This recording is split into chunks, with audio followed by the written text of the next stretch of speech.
नमस्कार सबको। मैं राहुल चौरसिया इस समय एमईएस में एमटीएस की पोस्ट पे अभी कार्यरत हूँ। मैं आज कुछ कमेंट्स में पढ़ रहा था अपने पिछली वीडियोस में, जिसमें मैंने जानकारी दे रखी है कि डॉक्यूमेंट वेरिफिकेशन में क्या-क्या दिक्कतें आती हैं और उसमें अगर कोई मिस्टेक्स हैं तो उसको कैसे निवारण कर सकते हैं, कैसे उसका सॉल्यूशन निकलेगा। तो मैंने कुछ लिस्ट बनाए हुए हैं, जैसे कि फॉर्म भरते टाइम अगर गलती हो गया, फादर का नेम, ठीक है, मदर का नेम में कुछ गलती है, ठीक है, फॉर्म भरते टाइम अपना नेम में ही मिस्टेक हो गया, ठीक है, मार्कशीट में प्रॉब्लम है, 10th के, 12th में, ग्रेजुएशन में, फॉर्म भरते टाइम, और वो जैसे मैंने फॉर्म भर दिया सिलेक्शन भी हो गया।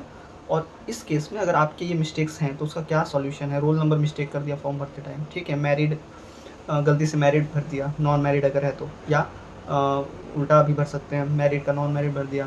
तो ये क्या दिक्कत है, इसमें कैसे हम सॉल्यूशन कर सकते हैं। फादर के मार्कशीट में फादर का नेम है पर आधार में फादर का नेम नहीं है। ये मिस्टेक्स हैं, कॉमन मिस्टेक्स हैं और सबके साथ हो सकते हैं, और भी ऐसे मिस्टेक्स जो मेरे कमेंट में आए हुए हैं, ठीक है। मार्कशीट में कोई मिस्टेक है, एफिडेविट का प्रॉब्लम कहाँ बनता है, कैसे होता है, जनरल की जगह ओबीसी फिल हो गया, एसटीएससी फिल हो गया, ठीक है, या इसका उल्टा। तो ये सारी चीज़ें आज हम डिस्कस करेंगे और इसका एक प्रॉपर सॉल्यूशन क्या हो सकता है, हम इसमें जानने की कोशिश करेंगे। पहली बात तो आपका अगर सिलेक्शन हो गया है किसी भी एग्ज़ाम में, मैं केवल एसएससी की बात नहीं कर रहा हूँ, कोई भी एग्ज़ाम है, स्टेट का हो या सेंट्रल गवर्नमेंट का हो, अगर आपका सिलेक्शन हो गया है तब आपको डॉक्यूमेंट वेरिफिकेशन की ज़रूरत पड़ती है। अब डॉक्यूमेंट वेरिफिकेशन कौन करवाता है कि वो डिपार्टमेंट या जो एग्ज़ाम, ठीक है, डिपार्टमेंट तो करवाएगा ही आपका बाद में, पहले जो एग्ज़ाम कंडक्टिंग अथॉरिटी है, जैसे एसएससी है, यूपीएससी है, या और भी कोई अथॉरिटी है जो कंडक्ट करवा रही है एग्ज़ाम, उसका होता है कि आपको डॉक्यूमेंट वेरिफिकेशन वो करवाए। और अगर जो कोई अगर डॉक्यूमेंट वेरिफिकेशन नहीं हो पाता है तो वो आपका डिपार्टमेंट जहाँ आपका ज्वाइनिंग होता है उसका काम होता है उसको। पहला प्रश्न है कि फॉर्म भरते टाइम अगर गलती से फादर का नेम, मदर का नेम गलत हो गया है, मतलब फॉर्म भर रहे हैं आप किसी भी एग्ज़ामिनेशन के लिए और उसमें आपने गलती से फादर नेम में कुछ स्पेलिंग मिस्टेक की है, या टाइटल वगैरह या कुछ सब टाइटल इधर उधर हो गए हैं, नेम इधर उधर हो गए, तो उस समय आपको क्या करना चाहिए। अगर फॉर्म भर दिया आपने तब तो वो हो गया, सबमिट हो गया। उसको करेक्शन के लिए अगर आता है, पोर्टल पे अगर करेक्शन के लिए, फॉर्म करेक्शन के लिए खुलता है तो आप उस समय करेक्ट कर सकते हैं। आता है पोर्टल पे, फॉर्म करेक्शन के लिए खुलता है। अगर फिर भी अगर आप ऐसा लगता है कि हमने उसमें भी छूट गया, या हो सकता है पोर्टल ने नहीं दिया, ठीक है, आपको चांस नहीं मिला करेक्शन करने के लिए, कोई दिक्कत नहीं है। आपका अगर सिलेक्शन हो गया है तो आप डॉक्यूमेंट वेरिफिकेशन के लिए आपको बुलाया जाएगा। अब डॉक्यूमेंट वेरिफिकेशन के लिए बुलाया जाएगा तो आप उस समय एक एफिडेविट बनवा कर और खुद से जमा कर देंगे कि मेरे को फॉर्म में ये मैंने मिस्टेक किया हुआ है और उनका रियल नेम पापा का या मम्मी का ये है, ठीक है, गलती से मिस्टेक हो गया है। वैसे भी जब डॉक्यूमेंट वेरिफिकेशन में आपका जो भी उसमें फॉर्म लगते हैं, जैसे उसमें डॉक्यूमेंट्स जो लगते हैं, पापा का आधार कार्ड होता है और मम्मी का आधार कार्ड हो गया, फैमिली डिटेल्स वगैरह, ये अलग, ये सब चीज़ें उसमें होती हैं और उसमें वो करेक्शन हो सकता है, वहाँ से वो लोग देख लेंगे। लेकिन फिर भी आपका मिस्टेक है तो आपका बनता है कि आप एक एफिडेविट बनवाएं और उसको एफिडेविट को आप, वो मांगेंगे नहीं आपसे, ठीक है, आपको खुद ही देना पड़ेगा। आप वहाँ को खुद से अपने से ही एफिडेविट जमा कर दीजिए ताकि अपने तरफ से कमी ना रहे, ठीक है। वो चेक करें, वो बुलाएं, क्या करें, वो अब उनका हेडेक रहेगा, हमारा हेडेक वहाँ से ख़त्म हो जाता है, ठीक है। ये आपका पहला क्वेश्चन का जवाब हो गया। अब ये एक क्वेश्चन ये है कि मैंने इसमें एफिडेविट का नाम लिया है, एफिडेविट कहाँ से बनता है, कितने रुपए लगते हैं। एक्चुअल में एफिडेविट हमारा तहसील से भी बन जाएगा, कचहरी से भी बन जाएगा, ठीक है, जहाँ पे एडवोकेट वगैरह बैठते हैं लोग, या नोटरी जहाँ बैठती है। तो आप में उसमें भाषा क्या लिखवानी है एफिडेविट में, कुछ वो स्टाम्प पेपर होते हैं। एफिडेविट मतलब एक स्टाम्प पेपर है, 100 रुपये का या 10 रुपये का, जो भी वो स्टाम्प पेपर कहते हैं, आप उस पर बनवा सकते हैं।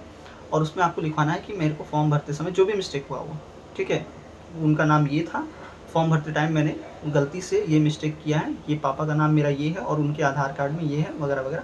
आप एफिडेविट में वो जानते हैं, वो लैंग्वेज बना के आपको उसमें लिख के उसको दे देंगे, ठीक है। एफिडेविट एक्चुअल में कुछ नहीं है, वो शपथ पत्र होता है। शपथ पत्र मतलब हम खुद से प्रॉमिस कर रहे हैं, हम सेल्फ उसको अटेस्ट करवा रहे हैं एक नोटरी के ज़रिए, सरकारी डॉक्यूमेंट के ज़रिए, कि हमने मिस्टेक किया है और वो मिस्टेक ये है, ठीक है। तो हम अपनी तरफ से क्लैरिटी दे रहे होते हैं सही बात कहने के लिए। तो ये होता है एफिडेविट केवल, और कुछ नहीं होता है। बाकी वो डॉक्यूमेंट वेरिफिकेशन जब करवाएंगे तो उसमें आपका सब कुछ सही हो जाएगा उसमें। तो आपका अगर सिलेक्शन हुआ है तो सिलेक्शन आपका कोई रोकेगा नहीं, लेकिन थोड़ा डिले हो सकता है क्योंकि आपने मिस्टेक किया हुआ है, वेरिफिकेशन में डिले हो सकता है।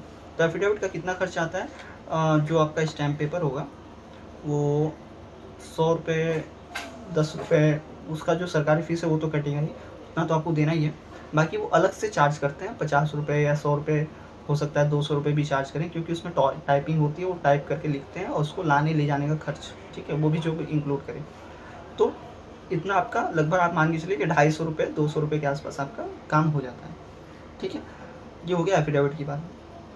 दूसरा कि फॉर्म भरते टाइम अपना ही नेम में अगर मिस्टेक हो गया है, अभी तक तो मैंने ये बताया कि पापा का नेम मिस्टेक होगा, तो उसमें क्या करना है। अगर अगर अपना ही नेम मिस्टेक कर दिया आपने फॉर्म भरते समय, इधर उधर लिख दिया, फिर सेम सॉल्यूशन एफिडेविट, ठीक है। एफिडेविट आपका परमानेंट सॉल्यूशन तो नहीं है, पर उस टाइम के लिए आपका सॉल्यूशन, उस विभाग के लिए आपका सॉल्यूशन हो जाएगा और आप उसमें आगे निकल जाओगे, मतलब उसमें कोई फंसान नहीं होगी आपको, आपका सारा चीज़ सही होता चला जाएगा। फॉर्म भरते टाइम अपना ही नेम मिस्टेक कर दिया तो उसके लिए भी आप एफिडेविट देंगे कि हमने फॉर्म भरते टाइम गलती से ये नेम भर दिया है मेरा, हालांकि मेरा ओरिजिनल नेम ये है, ठीक है।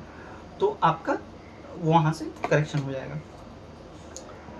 तीसरा क्वेश्चन है कि अगर SC ST OBC की जगह आपने जनरल भर दिया, ठीक है, मतलब आप बिलोंग करते हो OBC से, आपने जनरल भर दिया, आप बिलोंग करते हो SC से, आपने जनरल भर दिया, या इधर उधर कर दिया, मतलब SC का ST में कर दिया, इस पर मैं आता हूँ, लेकिन आप जनरल लेके चलिए कि हम ST SC OBC अगर इन तीनों कैटेगरी में बिलोंग करते हैं और गलती से हमने जनरल भर दिया है, तो आपका सिलेक्शन अगर हो गया है तो आप जनरल में ही आप फाइट किए हो, जनरल के लिए अगर आप एलिजिबल हो तो आपका नाम आएगा मेरिट लिस्ट में, और अगर जनरल के लिए एलिजिबल नहीं हो, मतलब कि आपका मेरिट जनरल का हाई गया है और आपका कम आया हुआ है, तो आपको वहाँ से निकाल दिया जाएगा, ठीक है। आप ST SC OBC में आप सिलेक्शन नहीं ले सकते, उनका कितना भी सीट हो आप सिलेक्शन नहीं ले सकते, ठीक है। तो अगर आपका जनरल के लिए आप मेरिट में आते हो और उसमें क्वालिफाई कर गए हो, तो आपका सिलेक्शन जनरल में होगा और आपको इन तीनों डॉक्यूमेंट्स की ज़रूरत नहीं पड़ेगी। SC ST OBC है ना, कास्ट सर्टिफिकेट जो होता है उसका ज़रूरत नहीं पड़ेगा, आपका जनरल में ही सिलेक्शन होकर वो आगे निकाल देंगे। अब इसका रिवर्स केस, अगर आप जनरल से बिलोंग करते हो और आपने भर दिया ST SC OBC में से कोई एक चीज़, ठीक है, या आप SC हो आपने ST भर दिया, या आप OBC हो आपने SC भर दिया, मतलब इसी में आपने घालमेल कर दी, कुल मिला के आप और जो ये केसेस हैं मैंने आपको बताया, आप जनरल के हैं और इन तीनों में से किसी का भर दिया, ठीक है, या आपस में इंटरचेंज करके भर दिया, तो आपका सिलेक्शन रुक जाएगा। अगर सीट उसमें खाली हुई, अगर मान लीजिए आपका सिलेक्शन हो भी गया, ठीक है, सपोज लेते हैं नेम मेरिट लिस्ट में आ गया है, अब आपके पास वो डॉक्यूमेंट है ही नहीं जिससे आपने भरा है, जब डॉक्यूमेंट है ही नहीं तो वो आपका सिलेक्शन रोक देंगे, ठीक है, आपका सिलेक्शन रिजेक्ट हो जाएगा। तो आप ये गलती नहीं करेंगे बिल्कुल भी, आप अपना लेके चलेंगे। जनरल अगर भर दिया तो कोई दिक्कत नहीं है, जनरल आप किसी भी कैटेगरी से बिलोंग करते हैं, आपने जनरल अगर भर दिया है तो उसमें कोई दिक्कत नहीं है, वो सिलेक्शन अगर आप हो गया है तो आपका कोई रोकेगा नहीं, आपका कोई डॉक्यूमेंट नहीं लेगा, आप जनरल के लिए एलिजिबल हो और जनरल में फाइट करके आप नौकरी पा सकते हो। तो ये था आपका 2 क्वेश्चन का जवाब, इसको मैंने क्लियर कर दिया है। अब क्या एफिडेविट से काम चल जाता है, एक बच्चे ने सवाल किया हुआ है कि क्या एफिडेविट से काम चल जाएगा या आगे चल के इसमें कोई समस्या तो नहीं होगी। एफिडेविट जो होता है वो आप शपथ ले रहे हो, आप प्रॉमिस कर रहे हो डिपार्टमेंट से, ठीक है, एग्ज़ाम कंडक्टिंग अथॉरिटी से आप प्रॉमिस कर रहे हो कि हम जो इसमें लिख रहे हैं या हमसे ये मिस्टेक हुआ है और इसका सही चीज़ क्या है वो ये है, आपने अपनी तरफ से एक्सेप्ट करके और अपने सरकारी डॉक्यूमेंट की तरफ से, एफिडेविट क्या है, एक स्टैम्प पेपर है, स्टैम्प पेपर के ज़रिए आप बता रहे हो कि हमसे ये मिस्टेक हुआ और ये सही है। इस वजह से एफिडेविट जो होता है कोर्ट का पेपर होता है और ये मान्य होता है कि वो आप सही कह रहे हो और इसमें आपका एक्सेप्ट कर लिया जाता है और वो कभी समस्या आगे चल के भी क्रिएट नहीं होता है, ठीक है, पार्टिकुलर उस केस में, कि उस केस के लिए आपका आगे चल के समस्या उस विभाग में क्रिएट नहीं होगा। जब भी विभाग वेरीफाई करेगा तो वो एफिडेविट के साथ वेरीफाई करेगा कि आपने एफिडेविट दिया था और इसमें ये आपने लगाया था, आपने बताया था, आपने झूठ नहीं बोला विभाग से और अपनी बातें रखी, ठीक है। तो एफिडेविट आप आगे चल के भी कोई समस्या नहीं आएगी। जैसे मैं अपने केस में बताऊं, मेरे केस में पिताजी का नाम में दिक्कत था, पिताजी का नाम जैसे आधार में कुछ और लिखा हुआ है और मेरी मार्कशीट में कुछ और लिखा हुआ है, इसका भी मैं सॉल्यूशन आपको इसमें बता दिया हूँ कि इसके लिए एफिडेविट ही लगता है, आपको लिखवाना पड़ेगा उसमें कि आप मेरा मार्कशीट है, ये मार्कशीट में मेरे पिताजी का नाम ये है और उनके आधार कार्ड में उनका नाम ये है और ये दोनों एक ही व्यक्ति हैं, ठीक है। ऐसे करके आपको एफिडेविट में ये लैंग्वेज बना के देना होता है, खुद से दे देना होता है, वो मांगेंगे नहीं आपसे, डिपार्टमेंट कभी नहीं मांगता आपसे एफिडेविट, और जहाँ डॉक्यूमेंट वेरिफिकेशन होगा वो भी नहीं मांगेगा, तो आप खुद से वो देते हैं, ठीक है, ताकि मुझे दिक्कत ना आए, क्योंकि मुझे मालूम है कि ये मिस्टेक है, डिपार्टमेंट को नहीं मालूम है, डिपार्टमेंट तो बाद में चेक करेगा, और बाद में चेक करने में अगर फंसान होती है तो डिपार्टमेंट उसको रिजेक्शन की तरफ ले जा सकता है या डिले करवा सकता है, ठीक है। बाकी आपसे मांगेगा एफिडेविट बाद में, तो आपका उसमें डिले होगा। तो क्या फ़ायदा डिले करवाने से, आपका सीनियरिटी लिस्ट घटेगी, आप सीनियर उस डिपार्टमेंट में जाओगे, ज्वाइनिंग करोगे, तो हो सकता है कि आपका वहाँ से सीनियरिटी चालू हो जाए, और बाकी कैंडिडेट्स भी उसमें उसमें हैं तो आप उसमें ट्रीट की जाओगे एज अ जूनियर। अगर बाद में आप ज्वाइन करते हो तो आप बाद में लेके ही मत चलो, आप डायरेक्ट पहले ही लेके चलो, एफिडेविट हमको बनवाना है और बनवा के दे देना है, अपनी तरफ से हम फ्री हो जाएंगे। तो मेरे केस में क्या था कि पापा का नाम मिस्टेक था और मैंने ये एफिडेविट बनवा के जमा कर दिया था, इस वजह से मेरा सब कुछ नॉर्मल चल रहा है और आज तक मुझे कोई दिक्कत नहीं आई। आज मुझे 2.5 साल हो गए, आगे चल भी दिक्कत नहीं आएगी, क्योंकि जब भी प्रमोशन होगा या और कोई चीज़ होती है उसमें, ठीक है, डिपार्टमेंट में और कोई चीज़ें होती हैं, तो जब भी वेरीफाई होगा उस समय मुझे कोई दिक्कत नहीं आएगी, क्योंकि डिपार्टमेंट उसको एफिडेविट को भी देखेगा कि हाँ इन्होंने ये एफिडेविट दिया हुआ है और हमको पहले से बताया हुआ है, इसलिए इनका कोई मिस्टेक नहीं है, ठीक है। ये हो गया, आगे चल के कोई दिक्कत नहीं आएगी। मार्कशीट में अगर 10th में 12th में, अगला क्वेश्चन है कि मार्कशीट प्रॉब्लम, 10th में अलग नेम है, ग्रेजुएशन में अलग नेम है, पापा का या मम्मी का या खुद का, होता है बहुत बार कि अलग अलग नेम होता है। तो इसके लिए क्या सॉल्यूशन है कि आप ये देखिए कि किस लेवल का आपने एग्जामिनेशन भरा हुआ है। मान लीजिए आपने 10th लेवल का एग्जामिनेशन भरा हुआ है, 10th लेवल का कोई फॉर्म आया हुआ है किसी डिपार्टमेंट में, तो आपने 10th लेवल का भरा हुआ है, 10th लेवल में जो लिखा हुआ है नेम आपको वो भरना है, ठीक है, वो आप भरें। अगर 12th बेसिस पे आया हुआ है, 12th बेसिस पे आपका एग्जामिनेशन हुआ है, CHSL हो गया, ठीक है, और भी चीज़ें होगी, तो आप उसमें 12th में जो नेम लिखा हुआ है वो आप भरिए। और ग्रेजुएशन लेवल पे आया हुआ तो ग्रेजुएशन में जो नेम लिखा है वो भरिए। और इसका एक और सॉल्यूशन ये है कि आप करेक्शन करवाइए, ठीक है, डॉक्यूमेंट करेक्शन करवाइए। हालांकि 10th के मार्कशीट से ही सारे फॉर्म भरने चाहिए आपको, जो रियल है वो तो यही है कि 10th में जो भी आपका लिखा हुआ है मार्कशीट में नेम, उसी से भरना चाहिए। लेकिन अब हो गई मिस्टेक तो हो गई, ठीक है, तो आपको इसमें डरना नहीं है। आप अपना डॉक्यूमेंट वेरिफिकेशन आप करवाइए, एफिडेविट के साथ करवाइए, उसमें लिखिए कि ये मिस्टेक्स हैं, मेरे इस डॉक्यूमेंट में ये दिक्कत है, मेरे इस डॉक्यूमेंट में ये दिक्कत है, और ओरिजिनल नेम मेरा ये है, एफिडेविट आपका चलेगा, ठीक है। वहाँ पे आपका सिलेक्शन रुकेगा नहीं, और वो डॉक्यूमेंट उसको डिपार्टमेंट उसको कंसिडर करेगा और आगे बढ़ाएगा। लेकिन उस पीरियड में, ठीक है, जब तक आपकी ज्वाइनिंग नहीं होती है, जब आपको पता चल गया कि हमारे में ये मिस्टेक है, तो आप उसको करेक्शन करवाने के लिए दीजिए, डॉक्यूमेंट आपका जो है उसको करेक्शन करवाने के लिए। अब करेक्शन कहाँ से होगा, ये भी एक क्वेश्चन है कि आप करेक्शन कहाँ से करेंगे। डॉक्यूमेंट में 10th में मार्कशीट में मिस्टेक है, ग्रेजुएशन के मार्कशीट में मिस्टेक है, ठीक है, 12th में मिस्टेक है, तो आपको करेक्शन कहाँ से होगा। करेक्शन एक्चुअली में बोर्ड से होता है, ठीक है। अब ये बोर्ड तक आप पहुँचेंगे नहीं, आप खुद ही लेके तो भागेंगे नहीं, उसके लिए आपका स्कूल लेके जाएगा। आप जिस कॉलेज में थे वो कॉलेज एप्लीकेशन लिखेगा कि नहीं इनका ये चीज़ें हैं, और वो बोर्ड को भेजेगा, वहाँ से वो इन प्रॉपर चैनल आपके पास करेक्ट होके फिर आएगा, और आप डाउनलोड करके, आप हो सकता है स्कूल है आपको ओरिजिनल कॉपी आपका जो अपडेटेड है, जो सही नेम के साथ है, वो आपको प्रोवाइड करवाए। तो ये चीज़ें होता है स्कूल के माध्यम से या कॉलेज के माध्यम से आप उसको करेक्शन करवा सकते हैं। और फिर भी अगर कॉलेज और स्कूल नहीं सुन रहा हो, बाई चांस आपका नहीं सुन रहा हो, तो अपने कॉलेज में जो आपने दिया है वो रिसीविंग आप ले लीजिए उसका, ठीक है। कॉलेज में जब भी आप एप्लीकेशन दीजिए एक रिसीविंग भी उस पर दीजिए। रिसीविंग क्या होता है, एक्चुअल में सिग्नेचर होता है, अलग से एक फोटोकॉपी करवाइए उसका कि हमने ये वाला डॉक्यूमेंट आपको एप्लीकेशन आपको दिया हुआ है इसको करेक्शन करवाने के लिए, और आपने लिया है, उसका रिसीविंग आपने ले लिया है। अब वो रिसीविंग आप बोर्ड में खुद ही ले जाके जमा कर सकते हो। बोर्ड आपका इलाहाबाद हो सकता है, जो भी डिस्ट्रिक्ट आप जिस भी स्टेट में हो, वहाँ अलग अलग स्टेट का बोर्ड होता है, या सेंट्रल अगर CBSE है तो CBSE का आपका, जहाँ भी आपका बोर्ड है वहाँ पे आप लेटर खुद ही भेज सकते हो, और नहीं तो खुद ही विजिट करके बता सकते हो कि सर ये मैंने स्कूल में दिया था और स्कूल से ये एप्लीकेशन आपके पास आया होगा, और इसको मेरे को अभी तक इसका रिप्लाई नहीं मिला है या इसका करेक्शन नहीं हो पाया है, ठीक है। और बाई चांस अगर उसने नहीं आया स्कूल से, तो भी आप वहाँ बोर्ड में आप गए हैं तो आप एप्लीकेशन देकर उसको सर करेक्ट करवाइए। इससे क्या होगा कि आपका आगे के लिए सही हो जाएगा, कहीं एफिडेविट की जरूरत नहीं पड़ेगी, ठीक है, हमेशा के लिए सही हो जाएगा, और जहाँ भी आप डॉक्यूमेंट लगाएंगे सब कुछ सही हो जाएगा। और खासकर माता पिता भी इस चीज़ का ध्यान रखें कि बच्चा 10th में जब जाने वाला है तो उसका क्या ओरिजिनल डेट ऑफ बर्थ है, उसका क्या नेम है, फादर नेम क्या है, वही सेम लेके चले। आपके डॉक्यूमेंट में, पिताजी के डॉक्यूमेंट में, माता के डॉक्यूमेंट में क्या लिखा हुआ है उससे कोई मतलब नहीं, लेकिन एक बार जो 10th में लिख गया, आप वही बच्चे के हर एक लेवल पे लेके चले, मतलब 12th लेवल पे, ग्रेजुएशन लेवल पे, या जो भी करे वही नेम आपका माता पिता का और अपना लेके चले, भले वो मिस्टेक नेम हो, वही लेके चले। क्योंकि आप अपने में करेक्शन फिर नहीं करवाओगे, केवल एक एफिडेविट दोगे कि पापा के आधार में ये है और मेरे में ये है, बस इतना ही देना होता है, उसके बाद से आपका काम चल जाता है। ठीक है, तो ये चीज़ें लेके चलना है आपका।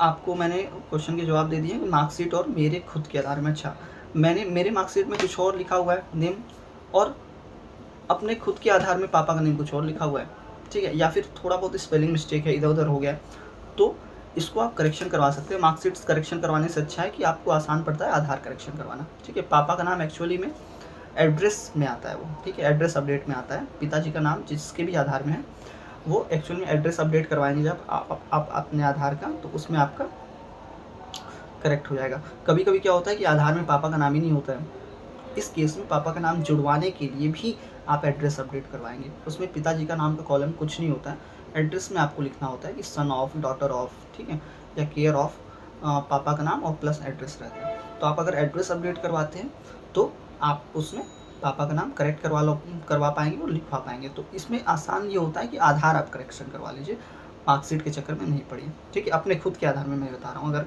दिक्कत है तब।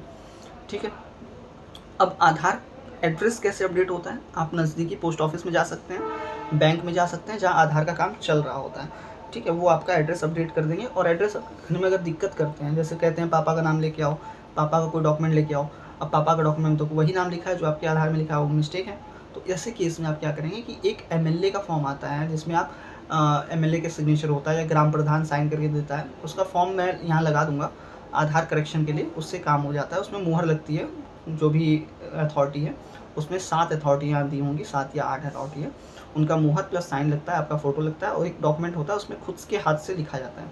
ठीक है, तो आपको उसमें कोई भी डॉक्यूमेंट का जरूरत नहीं पड़ेगा, आप केवल वो फॉर्म पीडीएफ के रूप में मैं इसमें नीचे लगा दूंगा अपने डिस्क्रिप्शन में, आप वहाँ से डाउनलोड करके करेक्ट करवा सकते हैं अपना आधार। ठीक है, अगर उसमें कोई मिस्टेक आपको नहीं समझ में आता है तो मुझे आप कमेंट के सेक्शन में पूछ सकते हैं, मैं आपको वहाँ से जवाब दे दूँगा। ठीक है, फादर नेम करेक्शन इन आधार मैंने आपको बता दिया है।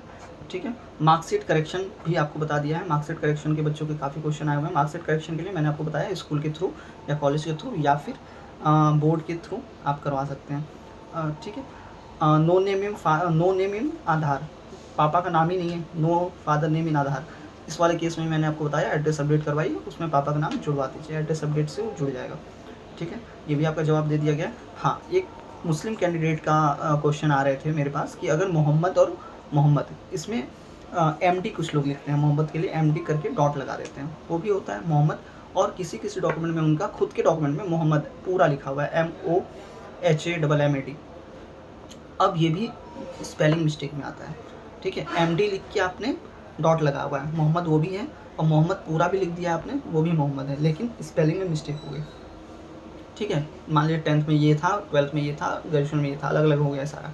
तो आप इस केस में क्या करेंगे, या आधार में कुछ ऐसे हैं तो इस केस में भी आपको एफिडेविट देना पड़ेगा और लिखवाना पड़ेगा कि मेरे इस डॉक्यूमेंट में ये वाला नाम लिखा हुआ है मोहम्मद करके, और दूसरे वाले डॉक्यूमेंट में आपका ये वाला नाम लिखा हुआ है मोहम्मद करके। ठीक है, तो आप उसमें एफिडेविट में आप लेकर और डॉक्यूमेंट वेरिफिकेशन के टाइम में आप जमा कर देंगे।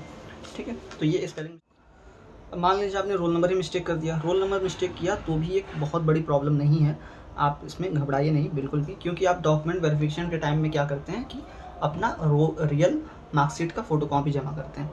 और फ़ोटोकॉपी जब जमा करते हैं तो वो आपका वेरिफिकेशन में जाता है, वो फ़ोटोकॉपी ही वेरिफिकेशन के लिए जाती है, तो उसमें जो रोल नंबर लिखा होता है वो आपका वेरीफाई होता है, उससे मार्कशीट वेरीफाई होती है और सारा कुछ सही हो जाता है। लेकिन फिर भी आपको अपने तरफ से एफिडेविट दे देना है कि मैंने फॉर्म भरते समय ये रोल नंबर है और ओरिजिनल रोल नंबर मेरा ये है। आप अपने तरफ से दोनों तरफ से सेफ लेके चलो कि हमने एफिडेविट दिया था और ये समस्या आपकी है, आप इसको देखिए। ठीक है, हालांकि इसमें घबराने की जरूरत नहीं है, क्योंकि आप फोटोकॉपी आप दे रहे हो, फोटोकॉपी पे जो रोल नंबर लिखा हुआ है फोटोकॉपी ही वेरीफाई होती है, बोर्ड को जाता है, स्कूल को जाता है, और वेरिफिकेशन में वही वेरीफाई करके आता है, तो उसमें आपको डरने की जरूरत नहीं है। ठीक है, रोल नंबर में मिस्टेक हो गया तो। अब अगला सवाल है कि एड्रेस मार्कशीट के अंदर कुछ और है और आधार में एड्रेस कुछ और है।